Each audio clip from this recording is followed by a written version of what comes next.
easy for me now to brush aside, I think, this like overachiever kind of like mindset as like bad or a thing that like doesn't serve me or didn't serve me. And I think like I think that like reflecting on it more in this way, and I think not sort of putting a judgment on it like helps me, I think, kind of like honor that part of me a little bit more and like appreciate that that was like a thing that I needed to go to sort of get to where I am now.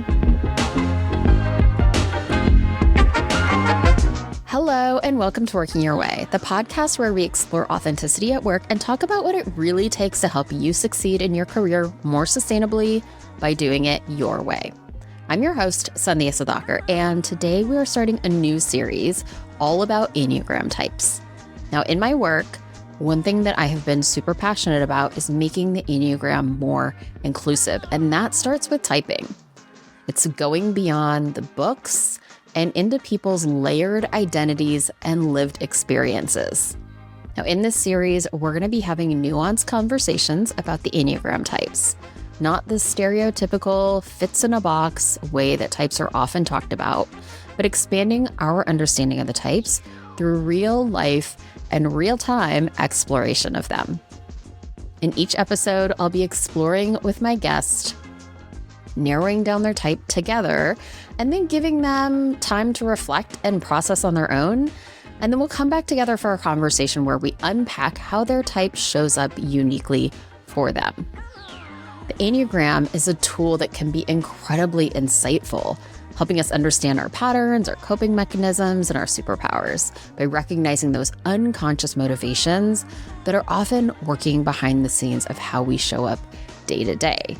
And all of that starts with landing in the correct type for you. So this series is for anyone who is curious about their type, or wants to better understand themselves or someone else in their life, or just loves to explore what makes people do what they do. Now, before we get into the episode with my guest, I want to share a little disclaimer. First of all, this episode is not a comprehensive typing interview.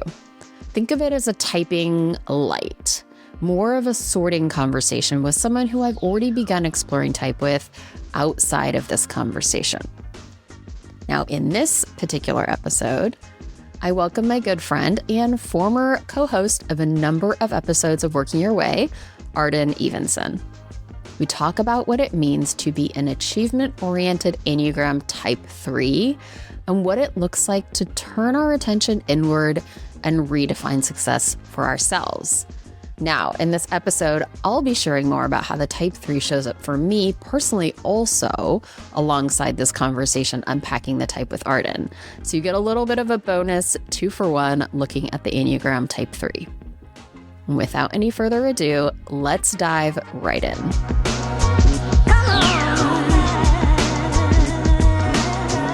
Okay, Arden, I am glad to have you here. Always happy to be here. So I often have, deep life conversations with my friends. And because I am an Enneagram teacher and facilitator and coach, like people will kind of ask what they think their type is, or I'll like have ideas about what I think their type is. And it's hard because I'm in a conversation with you about something in particular, and I need to like fully vet like all of the questions that I might have in order to tell you your type. Yes. Now, that being said, you're a willing participant in this 100%. session to air all your dirty laundry for the internet and the world. Of course, more than willing. I feel like I've been asking for this for at least a year. So I'm very excited about this. And I was already excited, but now I'm listening to Amy Poehler's new podcast, and she's obsessed with Enneagram, and she talks to a lot of her guests about it. And so I am excited to be able to know more about my own Enneagram, know more about Enneagram so that I can better appreciate the nuances of those conversations. Oh, good. See, okay, I'll write her a thank you card. Yeah. For creating so many more Enneagram enthusiasts out there in the world. So today we are going to explore what your Enneagram type is and have a conversation. Now, I will caveat this. This is not like a full formal typing session.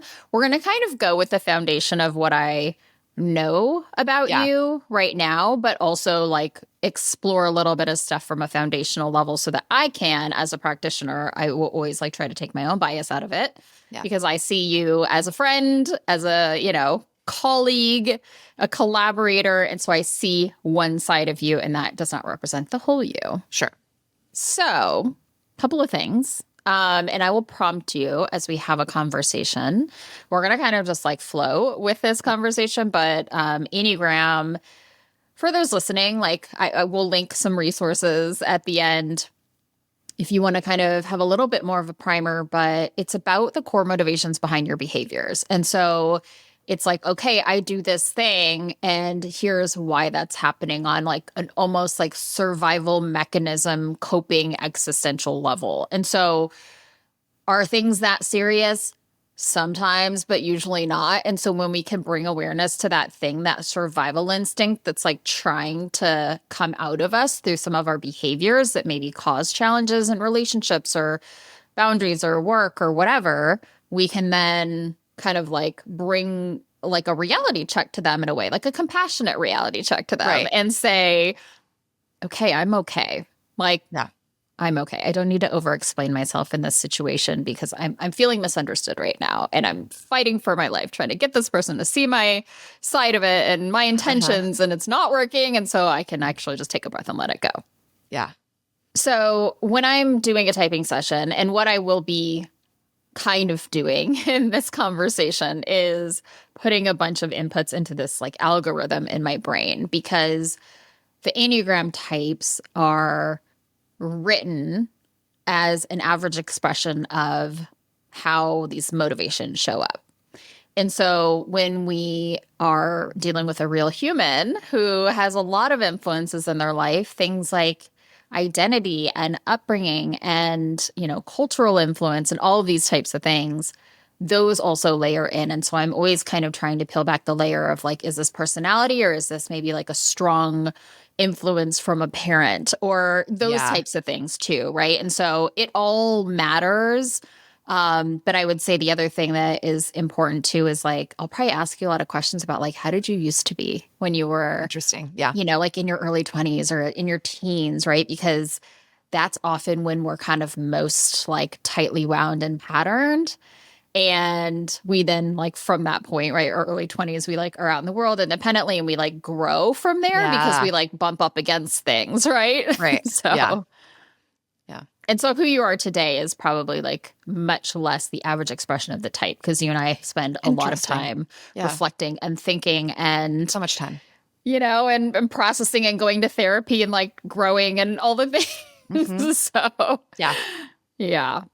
Can you give me 3 to 5 words you would use to describe yourself? Caring, enthusiastic, sleepy. I want to say motivated, and I think of that word differently than like ambitious. What does it mean to you? I think that like when I'm excited about something, then I feel sort of pulled forward by it. Like I'm very good at like, I guess another word is practical. I had a career coach called me relentlessly practical, and I was like, that feels spot on. But yeah, motivated. Like I do like to sort of like do things well and get things done. But I think as I've gotten older, it's sort of shifted more from like trying to achieve other people's standards or constantly moving forward or moving up. But there's still that like kind of like drive and motivation in me. It just looks a lot different than what it used to. Yeah. And so have you always been this sleepy? Yes. Tell me about that. I've always been like a night owl. As a child, as a baby, I slept from 10 p.m. to 10 a.m. Those were my sleep hours, which now that I have a child, I know is highly unusual. I didn't really take naps. I will say I was not a nap child, but I have always just been Yeah, a big morning sleeper. And I don't know what it's like to wake up feeling rested. Hmm. And I sleep well. My aura ring will tell me that I slept well. And I believe it most of the time. But yeah, I just waking up is always really hard. And yeah, I've always been very sleepy. Okay. And tell me about the difference for you between um, ambitious versus motivated. I almost think that ambitious feels more external, and that it's more about like achieving goals that other people have kind of set for you, and that it often feels really tied to meet a career. And that I've been in like sessions with other like working moms where we talk about like redefining ambition and being ambitious about other things. But I think for me, I have a really hard time untangling this idea of ambition from pretty career focused kind of external validation. Whereas I think motivated feels very much like for myself. Yeah. And has that always been that way, or No, I mean, I think I've has that always changed? been really self-driven, right? That like my mom talks about how like she wasn't pushing me to do good in school or to work hard. That's just sort of how I was. Um, so like yes and no, like, but I did really care at that point about external validation. And like, I mean, and also I would say like my top love language is words of affirmation. Like, please tell me I'm doing a good job. Um, but you know, as a kid, that the what you worked hard for was, you know, achieving in school so you could achieve in your career, right? And that was like instilled in me from like a very young age that like I think I wanted to work hard and I wanted to learn and I enjoyed that environment, but like I sort of got plugged in into like this is and so we will use these things skills that we have on this path forward. Yeah. And so, how did you, as a young person, decide like what you wanted to be when you grow up and all of that stuff? What was that like for you? Well, I wanted to be a marine biologist because I was a child of the 80s. And I feel like that is like a super common thing that women born in the 80s wanted to be. Oh, Um, yes. I used to check out books from the library about whales and dolphins yes, exactly. constantly, Yeah. constantly. Yeah. No, I really like, I went to like, we went on this, I went to sea camp. Like I had to spend the night in an aquarium. I was like very into the ocean. Like this was a real passion of mine. But I sort of learned, I think a little bit influenced by my dad, but I think I would have come to this conclusion regardless that like that wasn't practical.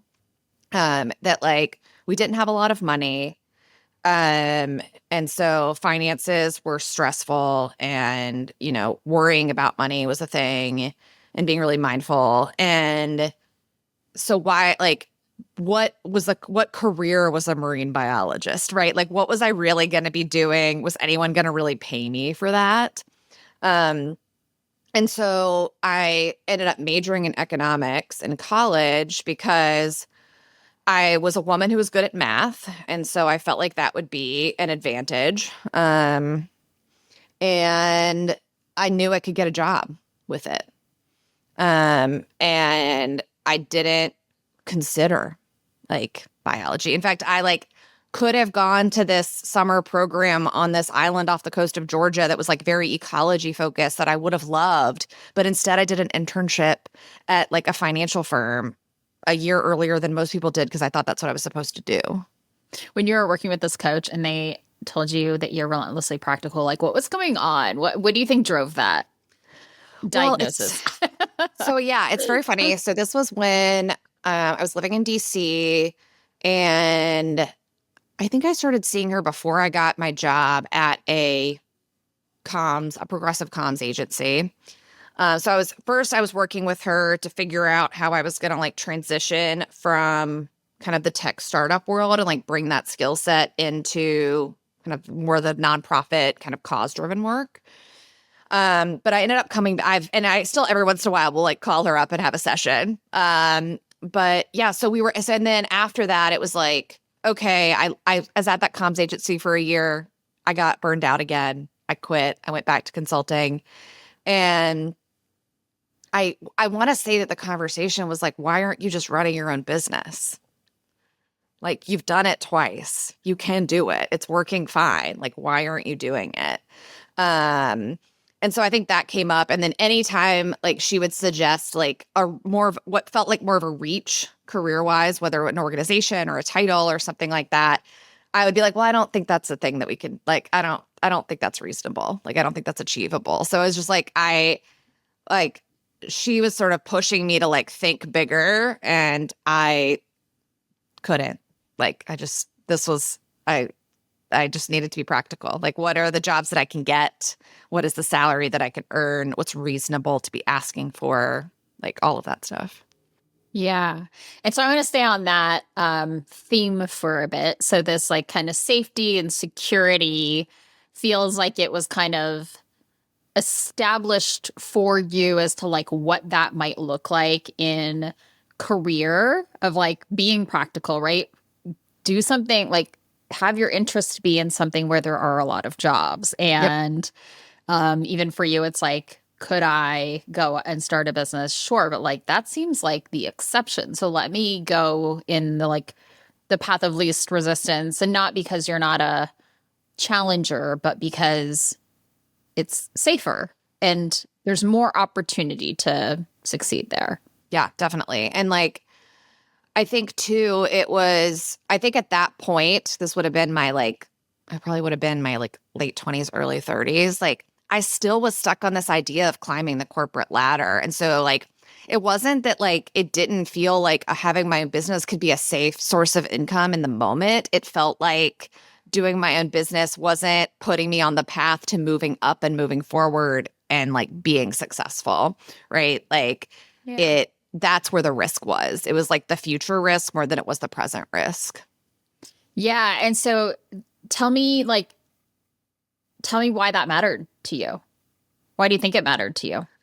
I think two things. So I think one was just like, I didn't want to have the same like financial pressure and stress that I'd grown up under. I just didn't want money to sort of like control so much of my decisions. But I also think I just like, that was what I was supposed to do. Like, that's the path I was supposed to be on. And I just couldn't envision not doing that. It's what everyone expected of me. Like, I remember having a conversation with a coworker before this, so mid-20s.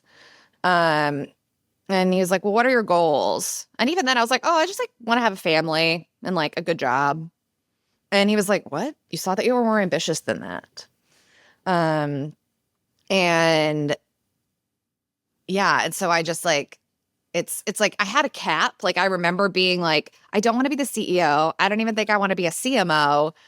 I don't want that much like intensity and responsibility. Like, there's a limit, but like I need to get to be like a VP, like, and or an SVP. Like that I need to like move up to that to then be like comfortable. Yeah, it's successful, but not like so much pressure that everything is on top of you. Right. Yeah. Because I do think like, yeah, I've also like, too much responsibility and pressure also really stresses me out. And so I do think there was like trying to figure out that balance of like, yeah, being a hard worker and like achieving things, but not overdoing it is something I've been aware of, at least for a while.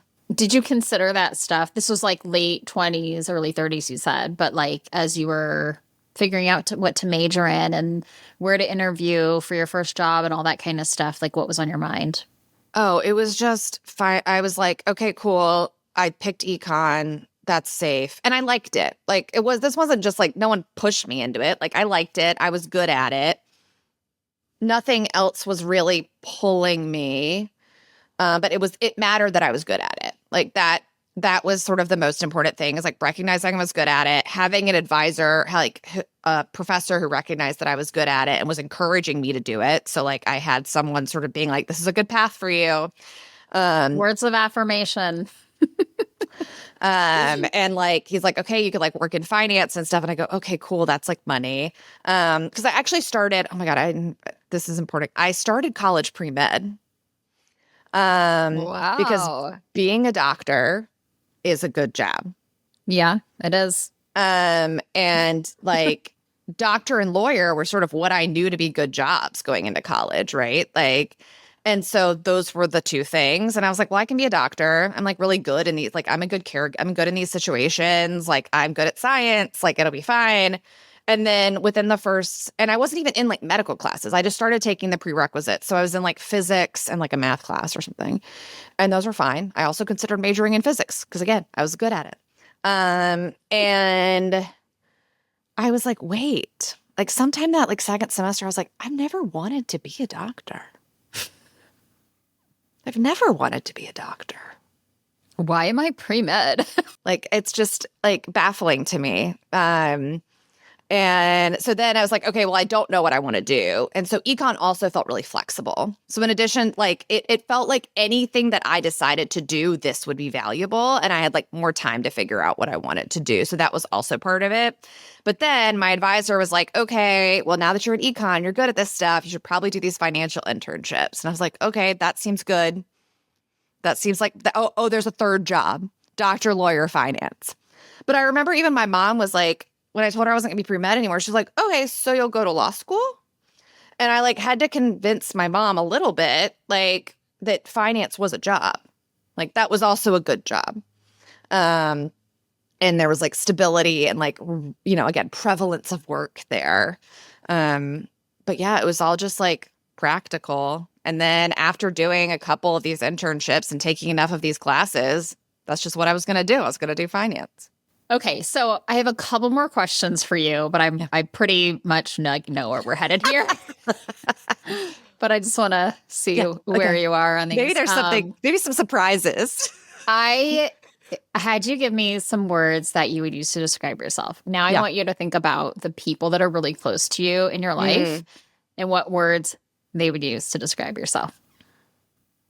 I'm also going to say caring again, because I do feel like I am like someone who, this is a description of this word, someone like I show up for people. Like I am there for them when they need me to be there. Thoughtful.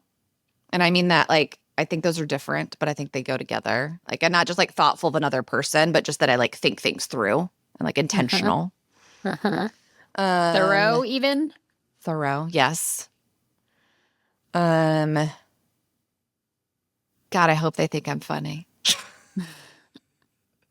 I think some of them would describe me as funny. Fingers crossed. Yeah. What role do you play in the groups that you're a part of? I am the caregiver. So I whether that is planning a meal and getting people together, whether it's literally having, I mean, hilariously, I'm not a doctor, but I like get texts from my friends being like, hello, Dr. Evenson. I have a cold. What am I supposed to take again? Like I am the family doctor. I am good at the like mom diagnosable illnesses. Yeah, I am who people come to also for their like emotional processing. That when people are trying to figure out how they think about something or trying to work through something themselves or having a conflict in their relationship, a relationship with anyone and figuring out how to navigate that, like people come to me for that. Do you think that they are coming to you for emotional processing or advice or both? Both. And I think it depends on the situation too. Like sometimes it's both tied together. And I think sometimes it's just one or the other. Okay. So here's what I think. Great. Diagnose me. We have been circling around a couple of types for, I don't know, a year, right? Of like us talking. Maybe we've known each other longer than that, I think. So 3, 6, and 9 have been the types that I'm kind of like Yeah. We're in the realm of these, right? 3 is Yeah. the achiever, it's the performer. 6 is the loyalist or the skeptic. 9 is the diplomat or the peacemaker. Yeah. And your sleepiness, by stereotypical Enneagram standards, would lead me into that 9 area, right? But like, this is what I said at the beginning of like who you are right now in this moment is someone who doesn't want to work hard. Yes. But like, that is not because like that's a deconditioning from external expectations. Right. Not a totally. I don't have the drive or the like perspective and point of view that I want to push out there into the world. Yeah. Now again, very, very stereotypical. Like 9s just like to be cozy and they like to be at home and they just don't like to be bothered and like to be comfy. You know, it's like you like to lie down as you parent. Like, great. And I love that for you. And 3s and 9s and 6s are all highly relational types. They sit in different centers, which like 3 sits in the heart center, 6 sits in the head center, 9 sits in the body center. We're not going to get too much into that, but they're all very relational in that they're 3s and 9s especially are like externally referencing the world all the time, meaning I can tell you more what is happening in this room. Like I can read the room better than I can read what's going on inside of my own body. Yeah. For the most part, right? For most of our lives until we start to build those muscles. Totally. 9s are like, I know what everyone else wants, what their agendas are, what their perspectives are. Yeah. And like, I can read that. I can understand that. And I can kind of help solve a problem or like get us to a point where everyone can kind of like sit around the same table and find some common ground. Yeah. Like truly thinking about like the diplomat. Yeah. And it's interesting because I think a lot of like writers and copywriters that I've encountered are 9s. And it's because that skill of like, I can that's what I was thinking. Internalize the perspective that you're giving me and become that thing, right? There's this like merging that 9s do. Yeah. Now, 3s are also, I would say, of all the types on the Enneagrams, the second most like adaptable type. 3s are, and I mean, if I could tick off like the things that you said in the last 20 plus minutes, it's like wanting to achieve success, wanting to be valuable to others, like defining success based on other people's expectations, needing external validation, climbing the corporate ladder because I'm supposed to do. Like, that's what success looks like out there in the world. So, like, obviously, that's what I'm going to do. Why would I start my own business? Like, no one can see me succeed when I'm, like, doing my own thing. Right now, with LinkedIn, they can. We can pretend that we're doing everything right. But, you know, so very quickly in this conversation, I was like, yeah, I'm pretty sure you're type 3. And especially because there is like so much of your story and how you have shown up in the world and what you were moving towards that is about how do you be valuable to others through being successful. And that's like the core of an Enneagram type 3. And then there are other layers there that are like with the 6, it's like safety and security and like finding the thing that like maybe staying loyal to a thing that's going to be like the most safe choice in the long run. That's not really who you are, but there were some familial influences, right? And like self-preservation influences from like being a child and like maybe not having a lot of money in the house and things like that. Yeah. And I heard there's a lot that I can relate to in that sense too of like, I thought I wanted to be a doctor because like, one, that's what Indian immigrants wanted their kids to do anyway, first in the 80s, you know? But also like I talked about what I was interested in and it was like the safest path, right? Doctor and lawyer. Right. That's what we had back then, right? And I had to throw engineer into there because my grandfather and my dad were both engineers, but like I never wanted that, you know? Yeah. So I can see how there's some 6 stuff. And in our conversations in the past, you and I have both talked a lot about like we're constantly worried about what people are thinking of us and like who's mad at you and all this stuff, right? And so 6s are often not testing relationships, but they're like very concerned about having loyal and strong and reliable relationships. Yeah. But what I hear from you is more like, I am constantly thinking about how I'm being perceived, and not in a totally like vain way. It's like, I want people to Right.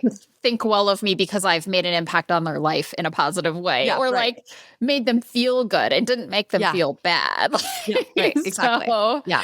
So that's a big part of the 3. And so, recognition is a big theme. It's like, am I being valuable?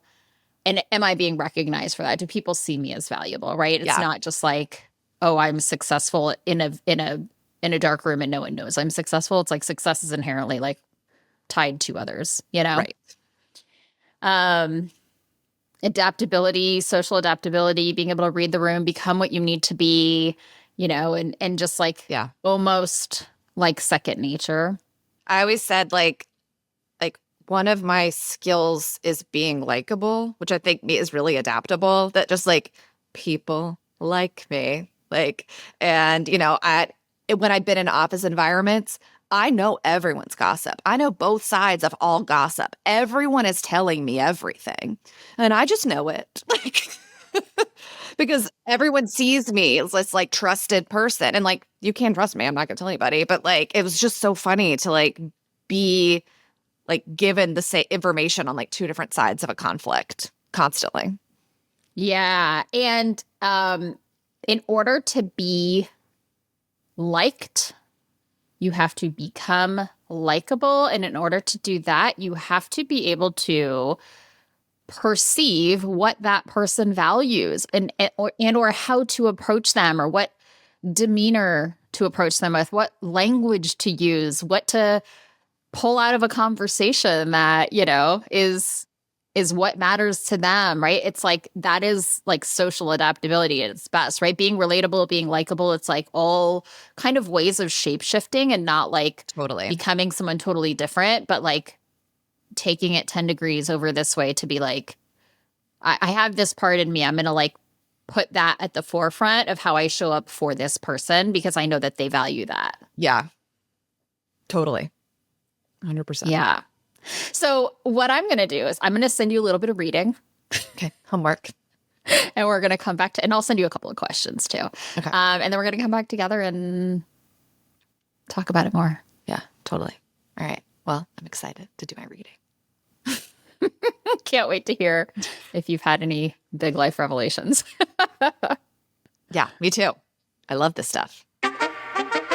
So for each of these discussions, I'm helping my guests narrow down their type, and then I'm giving them some homework.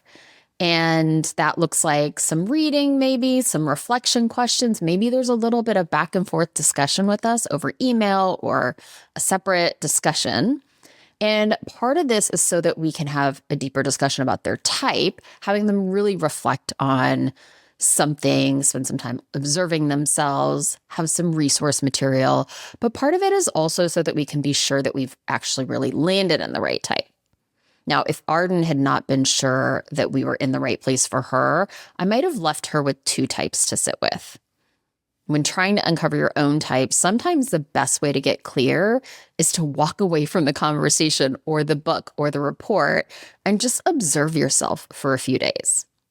Once you have the awareness of the type and some of the language around it, you might actually see some patterns pop up in your thoughts or your feelings or your behaviors that you maybe never noticed before. So let's just kind of recap a couple of the themes of the type 3 that we mentioned. Achievement and success are critical to a type 3. It's about being goal-oriented and getting things done. And 3s often also spend time and energy managing their image. What's really important to them is being seen. And sometimes that looks like being recognized for their talents or their accomplishments. Or sometimes it's how well they play a role, being the best child or the best partner or the best leader. And while most of these things, these themes, this recognition, image management, goal orientation, and success driven, most of these are often true for type 3s. At the core of their behavior, there's a desire to be valuable and worthwhile. And threes unconsciously use that value and worth in the eyes of others as a way to earn belonging. Now, as I mentioned Arden, we were really distinguishing between the types 3, 6, and 9 in this conversation. And as we were talking, I'm holding these different types in my mind and kind of putting her answers in one of these 3 buckets, depending on what she says. So I'll give you an example of how these different types might show up. As we talked about Arden's college and career choices, I was asking her what was driving her decision-making. Now, for a type 3, this would likely be a lot of external expectations, either people that matter to her or generally what success looks like in society or in her community. Now, a type 6 might be making decisions based on what types of careers and companies have longevity or job security, or even focusing on places or fields where they know that they can succeed. Maybe doing something familiar to them, like the same career field as a parent was in. Now, a type 9 might be taking on someone else's agenda in terms of doing what others want for them, or that might also look like following in the footsteps of a family member, or living out someone else's dream. So threes might be taking bigger risks or moving away from kind of what's known, but it's likely still something that's really valued in general or by the important people in their life. Now, discovering your Enneagram type is about exploring the why behind your behaviors and your decisions. And I think about this as getting to the bottom layer of what you're seeking. So as an example, if you pursued a successful career, was it about the success itself and being valuable, which would be more of a type 3, or was a successful career the main way that you were taught or exposed to create security and certainty in your life, which might be more of a type 6 pattern? So basically what I'm getting at is the career success the main thing or a conduit to something else, like security? Now, you can do this exploration for yourself in any way or any kind of part of your life by asking why a couple of times. Why was that important? Okay, once you get to that answer, now, why was that important? And you keep going until you get to what is probably the bottom layer or that base of the pyramid or the real why behind what you do. Okay, so as Arden and I come back together, we're going to unpack some of these themes of the type 3, how they've shown up in her life, and what growth, progress, or self-development look like for her. And since I'm also an Enneagram 3, I'll share some of my own ahas that I've had using this tool in my own growth and healing journey. Okay, so we are reconnecting after 4 weeks of Arden, my guest and friend and former co-host, exploring her Enneagram type. So Arden, it's been, 4 weeks since we talked last, and we identified you as an Enneagram Type 3. So before we get into the type, I'm actually curious if you have anything that you remember about the experience of just exploring your past life, exploring your behaviors. How was that conversation and how was the exploration for you? Yeah, I mean, I think the thing that I found the most interesting is just the focus more on kind of who I was earlier in my life sort of versus who I am now. And I found myself talking to other people about Enneagram stuff and having similar reactions to how I kind of have previously reacted to Enneagram, which is that doesn't sound like who I am now. That's not me. And other friends being like, man, I'm this, but I don't think I really relate to that. And I was like, oh, let me tell you that it's really about your past behaviors and motivations. And if you look at more in your 20s, that is in younger life, that is going to be more true. And so I think that just was a piece I think that really clicked for me. And I think also it's easy for me now to brush aside, I think, this overachiever kind of mindset as bad or a thing that doesn't serve me or didn't serve me. And I think I think that reflecting on it more in this way, and I think not sort of putting a judgment on it, like helps me, I think, kind of like honor that part of me a little bit more and like appreciate that that was like a thing that I needed to go to sort of get to where I am now. Yeah, I love that. And I actually think it's one of the best things about understanding yourself through the lens of Enneagram type. It's like one of the most, I think, helpful pieces of this framework in the work within this framework is not only can we see what those strategies were that like, helped us quote unquote survive, right? Helped us get to the point where we are. Yeah. We can see how they served us. We can see how they helped us get to where we are. And we can also see how we don't need to rely on them so much anymore. Yeah. Because we're in a different place or we've evolved or we've changed the circumstances that put us in a place where our systems picked up this message that like we had to be a certain way. We had to achieve. We had to adapt to what everyone wants. We had to define success a certain way, right? For the type 3, those are things that, were strategies that were helpful and strategies that either we've started to let go or can realize that we can let go of. Yeah. And I think helpful to think too, as I was like reading through things and sort of, recognizing maybe where I still like feel like maybe I'm like leaning on that type too much or where it's like not serving me and trying to think like, just like appreciate that I've like been able to shed or move past or compartmentalize or use where it makes sense these parts of myself in other areas and like how can I continue to sort of use these parts of me and these motivations in a way that feels more positive and like also just recognize better maybe where they're kind of still holding me back. Yeah. And so like there's the, self-improvement part of it, right? Which I think like for an Enneagram type 3 is like, ooh, great. Give me new goals to like, be a better person or like evolve in my life or like what are the things that I can do to like help me get to where I want to get in life without all this struggle. But like the name of the game is also compassion, right? How do we like practice self-compassion? How do we, like you said, let go of the judgments about how we utilized or did those things in the past and recognize that we need them, right? And like, I think that that's a big part of like what healing is, right? And I think this tool can be used for that and is used for that. Yeah. And I like that. I mean, just that like term, I think a little bit of like self-compassion because I feel like I am comfortable with myself and I like feel positively about myself. But at the same time, I am like not always compassionate and gentle with myself when like I make mistakes or when I'm like not growing fast enough or getting better at something fast enough. So I like that like term. Yeah.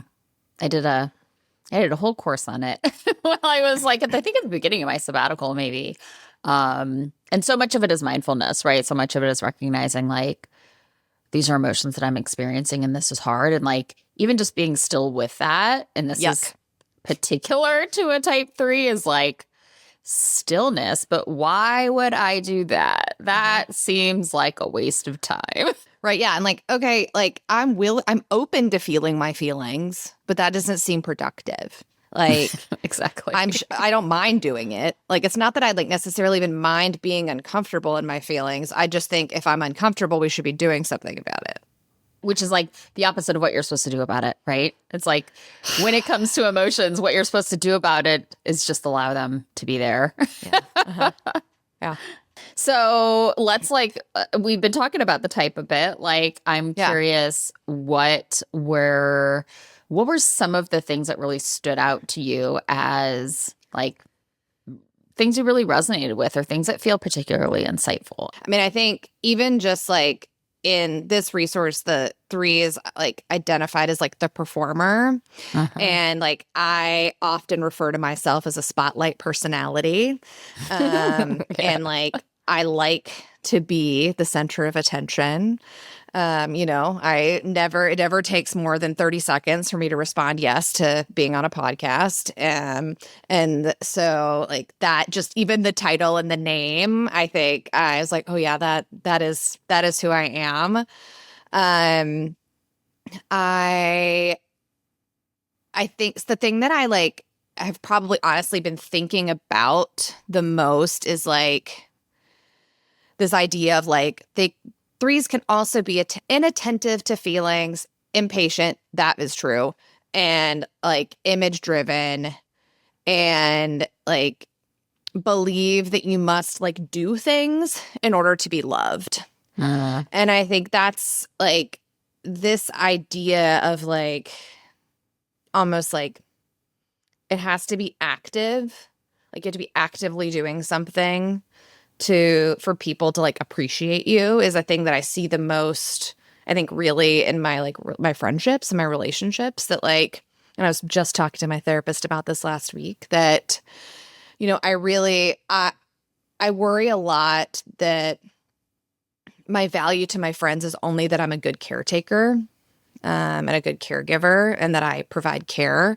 And sometimes that looks like helping them emotionally process things. Sometimes that looks like actual like logistics, right? And like planning something for us to do.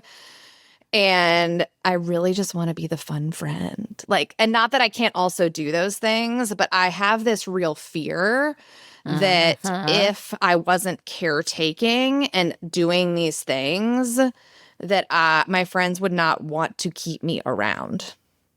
And that I think is like when I was talking earlier about like the things that I want to like shed or move through or grow or like not hold on to as strongly about this type. Like that's the piece in the chunk right now that feels the strongest. Okay, I want to kind of like contextualize this a little bit because the type 3 can often be, and I think this is where maybe in the past you've like seen it, read about it, heard about it, maybe it resonated or parts of it didn't, but like so much of the time it's seen as this like super industrious, workaholic, competitive, status seeking personality. And like those are a very kind of Western kind of masculine version of a personality type. But what it's really about, right? And this is something I think that was like an interesting maybe insight for you is like, what's the core motivation of the type? It's actually not to be the richest, best, highest promoted, whatever. It's to be valuable and worthwhile. Right. And like to be valuable as it's defined in a certain society for a certain type of person, like let's say a straight white male in America, to be valuable or worthwhile, it does look like climbing over people to get to the top potentially, right? And earning the most and having the biggest house on the block and the best looking family and the whatever and the whatever and the whatever. But it's so culturally dependent. It's gender dependent. It's lived experience dependent. And at the core, 2s, 3s, and 4s all sit in what's called the heart center. And all of those types believe that you have to, subconsciously believe that they have to earn connection and belonging and approval. And they do it in different ways. 2s do it by anticipating people's needs and meeting those needs. 3s do it by like reading the room to define success and value and being that thing, right? And 4s do it by being unique and expressing themselves and having this like really individual persona. And so they're needed in any space because they're different. They're not like everybody else. And so like this earning of connection is what you're talking about in I have to do in order to be valuable. And it's so hard. Like even for me, when I was asked this question is like, how are you valuable just by being? I'm like,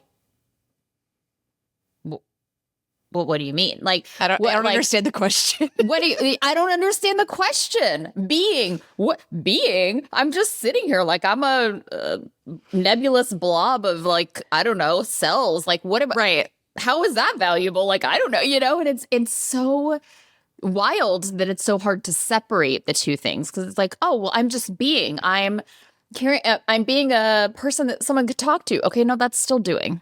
You know, I'm being a person who loves to play it. No, that's definitely doing. You know, it's like all those things. I'd run through these lists of things in my head, and I'm like, It's still a hard question for me to answer.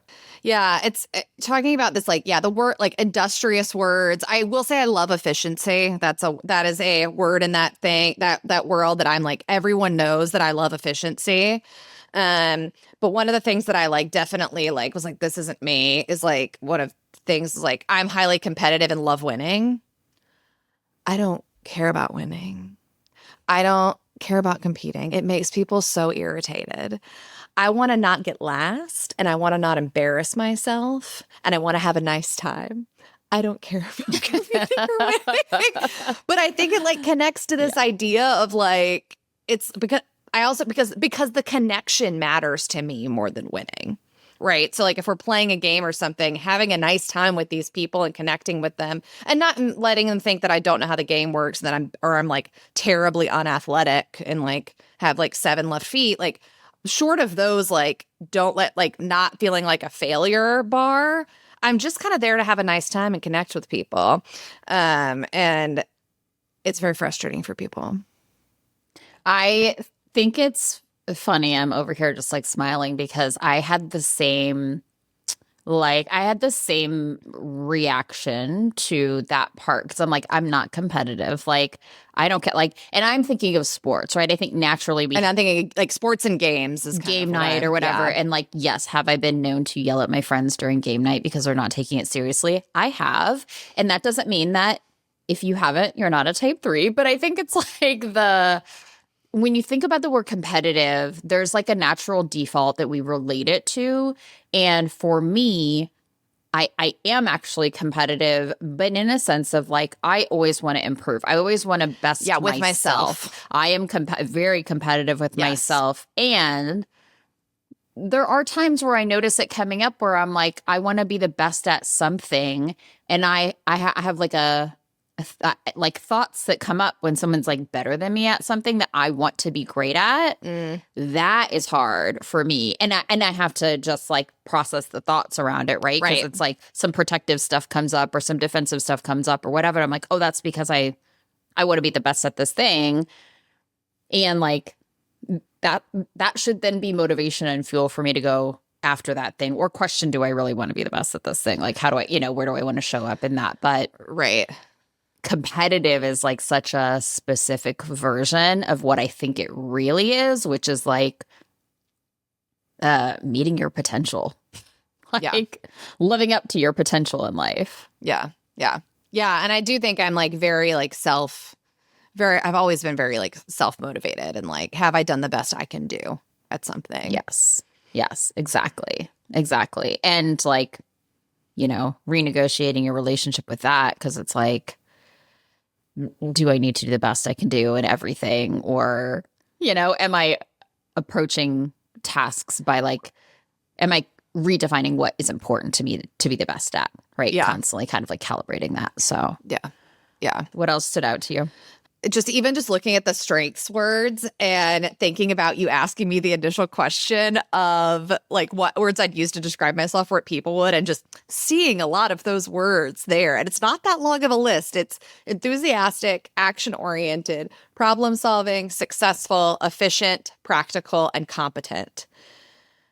And I think I've been called all of those things in my life. I relate to some of them more than others. I wouldn't necessarily use all of them to describe myself, but like practical, competent, and enthusiastic and problem solving, like those 4 in particular, I'm like, yeah, that's me in a nutshell. 100%. In fact, so many times you and I have had the conversation about how we are relentlessly practical. Yes. Like to a fault, right? Mm-hmm. And so like, what that also requires is, well, there's like there's a goal orientation naturally for a type 3, and it's like, this is the end state that we're trying to get to as a team, where I want you to get as a client, where I want us to be in our friendship with each other. Like there's this kind of like, even without thinking, right? It's like instinctual and automatic of like, here's the goal and here's how to get there most efficiently. That is the core of like, even the thought patterns, the emotional patterns, or whatever, the patterns of the type 3. And so efficiency is nothing without like knowing where you want to go with it, right? It's like there's always a goal there. even if we maybe don't consider ourselves like highly quote unquote ambitious anymore, right? Yeah. In a traditional sense. Totally. Yeah, it's so funny that like now that I'm in a lot of, working mom spaces, there's a lot of conversation about people redefining ambition. And I'm just like ready to get rid of the word. Like I'm ready to not identify as ambitious anymore, as opposed to this idea of redefining and I don't know if that's my like, desire to like shake up the status quo and get us sort of away from these kind of like capitalist tendencies and like connecting that word with that so much. And because I don't mean be lazy or like not have any drive for anything, but I'm just like, I don't really connect with that idea anymore of like ambition. Yeah.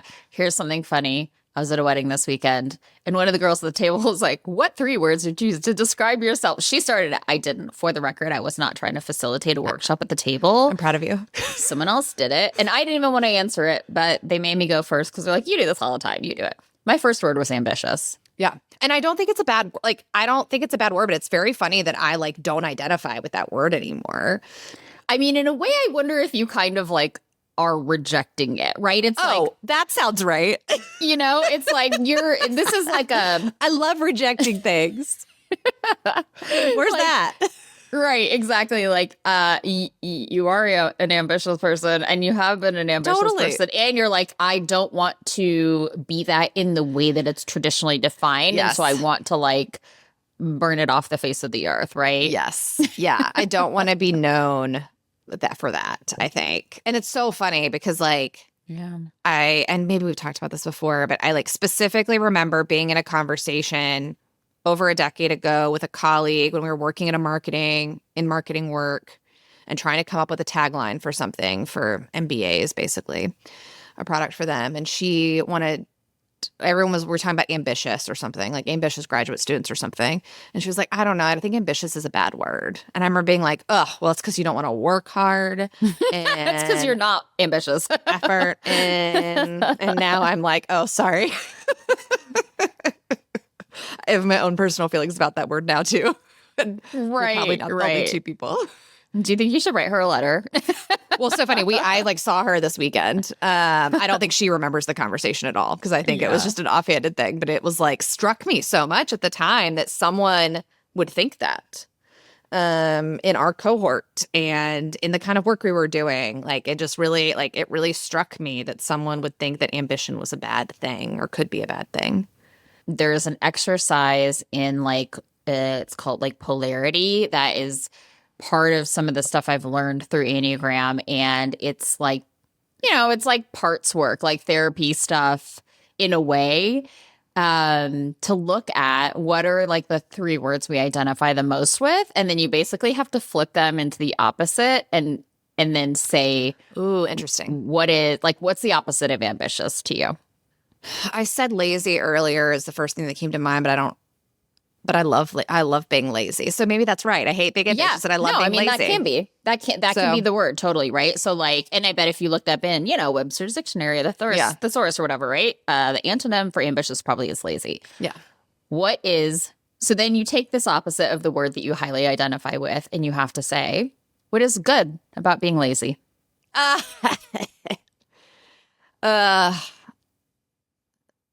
We have to... I don't know. We get to rest. We're like saying no to the like societal and cultural pressures that tell us to constantly be moving and achieving. Yeah. You're only spending stressful energy on things you really care about.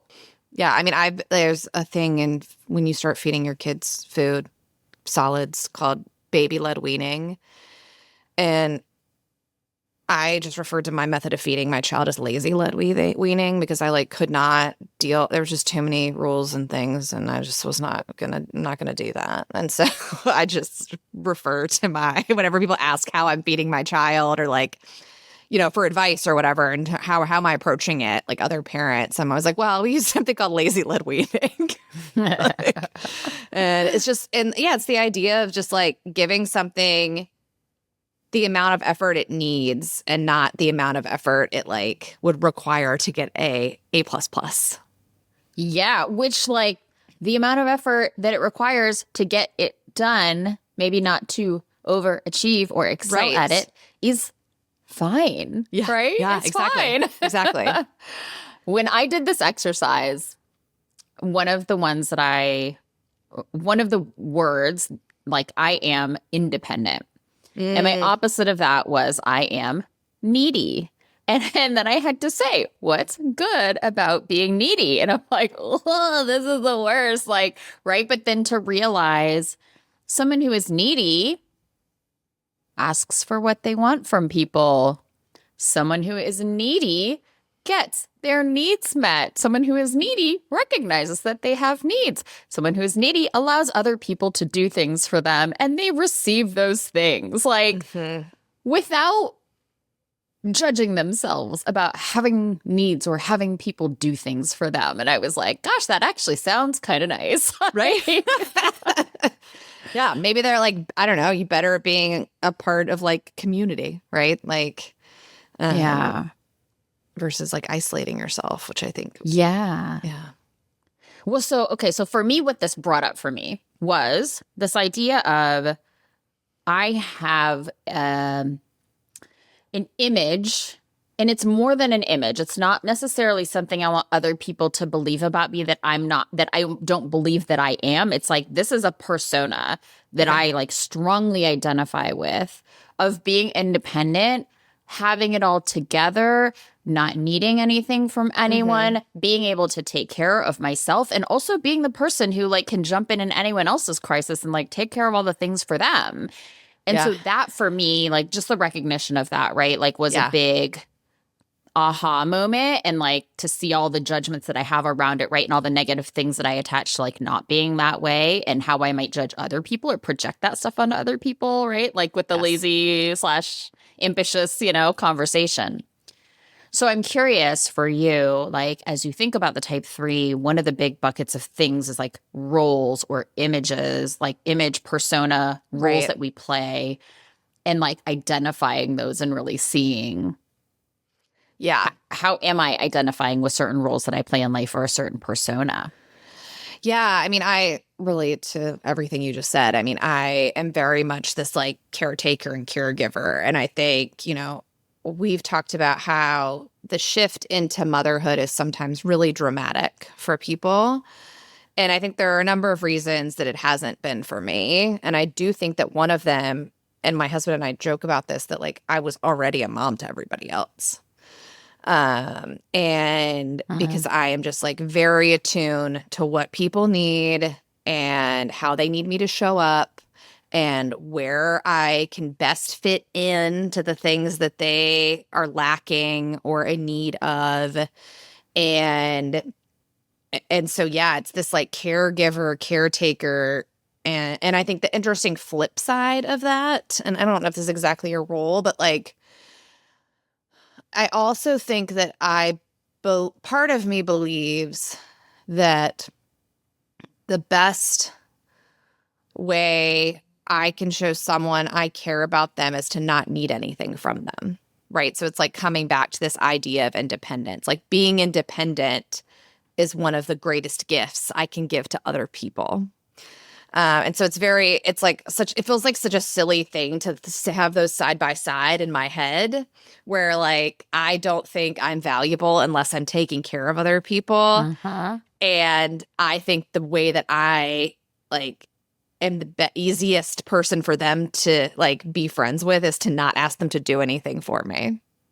Yes. I highly relate, right? Yeah. Like very deeply relate to that. And I am finding myself like navigating that awareness of that and how it's coming up in a new relationship and stuff too, right? Because it's like, oh, the way that I can be like a good girlfriend is like not ever ask for anything, not need anything, not like dump any of my emotional stuff on top of this person. And also like, I don't even realize it's there. But then once it gets so big, like sometimes it does come out, right? And it comes out in inconvenient times and in inarticulate ways and all of those things. And so it's like I'm doing myself and him a disservice by holding on to this thing of like, no, I'm so easy to be with. I'm so easy to love. I'm so easy to be around everyone in my life, right? Not just a partner, but like my mom and my friends and my, everybody. Right. And so it's like, I'm the person who doesn't ever need you to go out of your way to do anything for me. Yeah.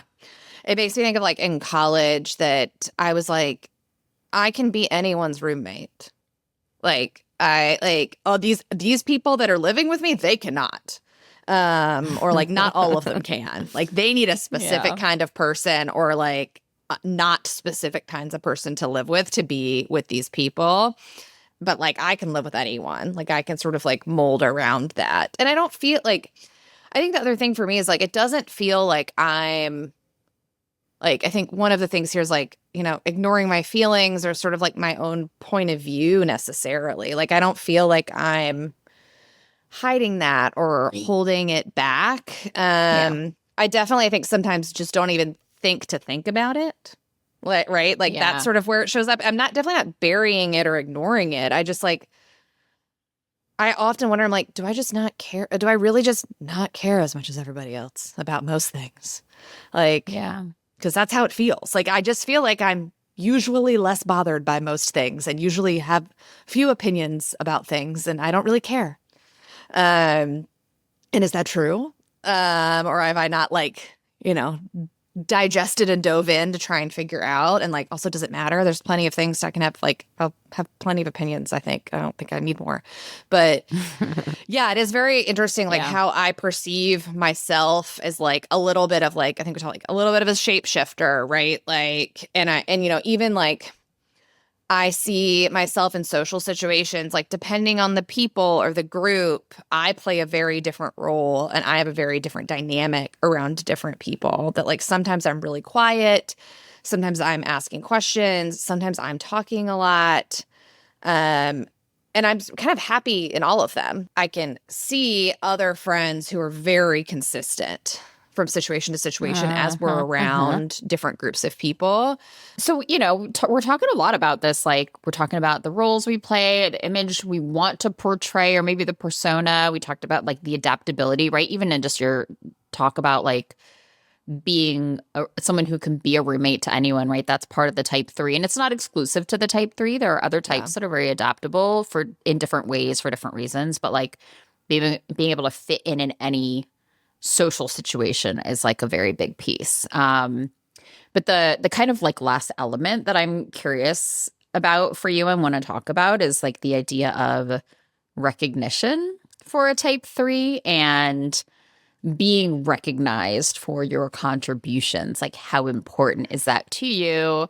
How's that changed for you? How do you feel about it today? Yeah, I think that I have told like words of affirmation is my love language. I want to be told that I am doing a good job and that the job that I'm doing is having a positive impact. I think the way that it's probably changed is I don't need that to be public or big anymore. I need it to be like a DM or a reply to an email or like a quick passing thought or a text or something. I don't need it to be big and splashy, where I think I was very like, more like awards driven, and like public recognition driven when I was younger. But I still very much want to be recognized for the job that I'm doing. But the other thing I think about is that like, one of my friends and I, we joke what our favorite compliments are. And I like to be told I'm funny and that I'm good at dancing. And those are the compliments I would most like to get. And they're obviously like, especially dancing, that doesn't come up a lot. But is it true? Are you good at dancing? I'm good. Yeah. I mean, like, I'm better than you would expect me to be as this white girl. I think that's really what it is. And I'm like, can pick up dancing stuff really quickly. So if it's like a partner thing, I can like kind of quickly, I'm a very strong follow. And so don't worry. In like 15 years, I will try out for the Timeless Torches, which is the 50, well, technically it's 40 and up, but I don't think you should try it out that early, dance team for the New York Liberty WNBA team. And so I Ah. will be trying out for that at some point. So in just 15 to 20 short years, get ready. I can't wait until you're a halftime dancer. Yeah. It's Yeah. the dream. It's going to be amazing. I strongly considered trying out for the Golden State Warriors dance team when I lived in the Bay Area. Anyways, but I have like a new friend that multiple times has told me I'm funny. And I'm like, I have to give you regs. You keep telling me I'm so funny. She's like, when are you doing stand-up? You're doing stand-up next year? When are you doing stand-up? So that'll be a goal for 2026. You're going to do this thing. And I was like, oh, okay, that's really nice. But they're not like taking the dancing thing away, so specific. But yeah, it like kind of comes back to this idea, right? Of like, I don't want you to just think of me as being the caretaker and someone who can do things for you. It's like, it's still doing something, but I like would rather be appreciated for like the energy that I like bring to something, which is like more joyful and funny and silly. And I find like caretaking and caregiving to feel so serious. And so, yeah, I think that's where like I really appreciated a couple of weeks ago when a friend actually had a dance performance and I like sort of coordinated folks a little bit to go, even though that wasn't really my job because she kind of needed someone to. And then once I was there, I almost like played host because I kind of knew everybody. And afterwards, she was like, oh my God, thank you so much. Like, I just really appreciated you made everyone feel so welcome and blah, blah, blah. And like, I appreciated that. But like, let's be honest, I haven't appreciated as much as this new friend laughing at a joke that I said over a text message earlier this week. Yeah. So yeah, I still like really value that like one-on-one recognition, but not the public recognition and like in the big ways as much. I love an award on a stage as long as I feel like I deserve that award. Oh God. Like what a heavy thing to say. I remember when I was a manager in the corporate world, we were on a team and we had these things, these awards that we would give people. I think they were called like Rockstar Awards. And we'd give them like a can of Rockstar, but like they'd get called at our like weekly team meeting of like doing this thing or whatever. Yeah. And I would get annoyed anytime someone was given a Rockstar Award for doing their basic job. It's like, no. These awards are for people who have gone above and beyond to do something exceptional, especially helpful, help someone out, not for doing the basics of your job. And then I'm like, I am such a curmudgeon. Like, why am I like this? But it's because like for me, if you told me, hey, you're doing a great job at this thing, and I'm like, no, I'm very mediocre and average at that thing, that's meaningless. Like, don't fluff up my ego or don't like tell me things just to make me feel better. Right. And like, I don't know, you may think I'm exceptional at this thing, but it's one of those things where like for me, recognition is super important in any form it comes in, but it has to be like specific about like my contribution, not something basic, not something that everyone can do, not something that's super general that I don't even know what you saw in me. I'm like, I want to hear how I uniquely impacted something, you know, like I want specifics. Yeah. I think what this centers around for the type, and for sure, I think it's true for me, is like, it's about being seen. You know? Yeah. It's about being seen and recognized and understood, but like, not just getting a compliment. It's like, do you see me? You know? Yeah. Well, and it's like interesting for you to say that too, because like I think about like as much as my work has meandered and done a few different things, like I keep coming back to my purpose being in a lot of the stuff that I do is to help other people feel less alone and to help them feel seen. Like that is sort of the guiding like motivation behind everything that I do. But it is also again like, and I think part of that's because I want to feel that way.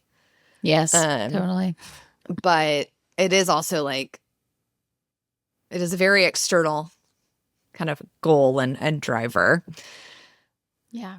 Very much about others. I think it's an important thing to keep in mind, like for everybody, for all Enneagram types. It's one of the things I love about this tool because it does give us like a framework to understand like, oh, that's what I like to receive. And like, that might not be what other people like to receive, or Yeah. it's just, for me, it's helped me like release some judgments because I think naturally as humans, we project our own things onto people, right? Like, you don't think it's important to be ambitious, like you must be lazy, like, right? And those things, it's like, no, okay, Right. obviously life experience and getting older and more mature, like all that stuff helps, right? But it's like, also, yes, I like to be, I want to be seen. And if someone else wants something else that motivates them, like if I can understand that, then that's what's important, right? Yeah. So I think I'm going to kind of, I don't know, bring us home here. What else, what else feels important to you, whether it's about this process or the type, and what's kind of standing out to you? I mean, I think I touched on this at the beginning, but I think the last time I feel like I looked at an Enneagram thing, which would have been many, many years ago, and also like sort of landed for myself during thanks to some internet assessment on a 3. Like I did reflect, like I did look at it and think, yes, that's me. That seems right. But I think I took a much more like negative lens to it and like what it was telling me about myself. And I think, in that same like vein of like feeling seen, it's like kind of nice. Like it's cool to see the like words and language around something that like feels really true, right? And like that describes exactly what I experience or do or what my motivations are. And so I think I didn't come in with I assumed it would be positive. Otherwise we wouldn't have done this. Like, but I just like the flashbacks of memories of like what this experience was like before. And I think there was like some trepidation of like landing on a 3 again and feeling like that's not who I wanted to be. And so I think I have a more positive, compassionate, gentle, like read or experience of it this time. I love that. And I think hopefully a more nuanced one, as we kind of talked about in this conversation, right? Where it's like understanding that. I think that's why it's important to have these kinds of conversations. It's important for me, for people to have access to these kinds of conversations, because the writing and the tools that are out there can be like very, I don't know, kind of myopic and also kind of, they can be confronting, which I think is maybe an important part of the process in identifying your type, to like get honest with yourself about certain things that you maybe don't feel like great about. But the idea is not for this to be a tool to fix ourselves. It's like we can both see the things that we maybe want to push ourselves farther on, like you were talking about with your relationships, and like how do you reestablish like your value without doing things for people, right? And that's a great thing, and that's helpful for you. And seeing like, oh, I'm great at this thing, and like, good, I should use that more, and I should be proud of that and recognize it, because I think sometimes when we're really good at something naturally, it's so easy that we don't see it as a thing that we do well. And that is like very, very cool. So, yeah. Well, thank you for having this conversation with me. I know we've had so many times where we've aired all of our deep, dark thoughts and secrets, but this one was very helpful. And I think at a time in my life where I'm like, oh, it was very helpful for me to have the processing time too. I'm already making myself a list of action items from this conversation, which is definitely what we're supposed to be doing. Yeah. Let me know when you're like, are you planning to accomplish them like Q1 of next year, or like by no, I was going to bring some of these ideas up in a conversation with a friend today. Fabulous. So, let's not waste any time. Great. I love that. Okay. Well, thank you again for having this conversation with me. Thank you for having me. You'll be back around on Working Your Way. I will. For other topics and other realms. Can't keep me away. Okay, I hope you enjoyed that conversation as much as we did. Now, you may have found yourself relating to a lot of different things, or maybe not relating to it at all. But if you did relate to pieces of the conversation, I want to reiterate that doesn't necessarily mean that you're a type 3. Humans are dynamic and complex, and there are so many ways Enneagram types come to life in all of us. Just know that we're all going to have some shared experiences, and any awareness that we can build about ourselves from that is great. And I will say Enneagram is still primarily about understanding the core motivations and drivers beneath your behavior. Now, if you're interested in exploring this tool for yourself at work or for your organization, please reach out to me to learn more. I really love to do this work with teams where we're sitting down together and customizing a plan to align to the specific business goals that you're pursuing. And I help you map out how your team can thrive based on its unique makeup. Go to selfatwork.com and schedule a meeting with me. And if you're interested in doing some reflection on your own or exploring your own type, you can also download my Enneagram Type self-reflection guide at the link in the show notes. Thank you so much for being here. If you'd like this episode of Working Your Way, be sure to follow or subscribe so you'll always catch the latest. If you want to bring these kinds of conversations into your workplace, check out selfatwork.com to learn more about my team coaching, Enneagram workshops, keynote speaking, and other ways that we can work together. And to find detailed show notes, explore all the resources from all the episodes and all other things working your way, head to selfatwork.com/podcast. We'll see you next time.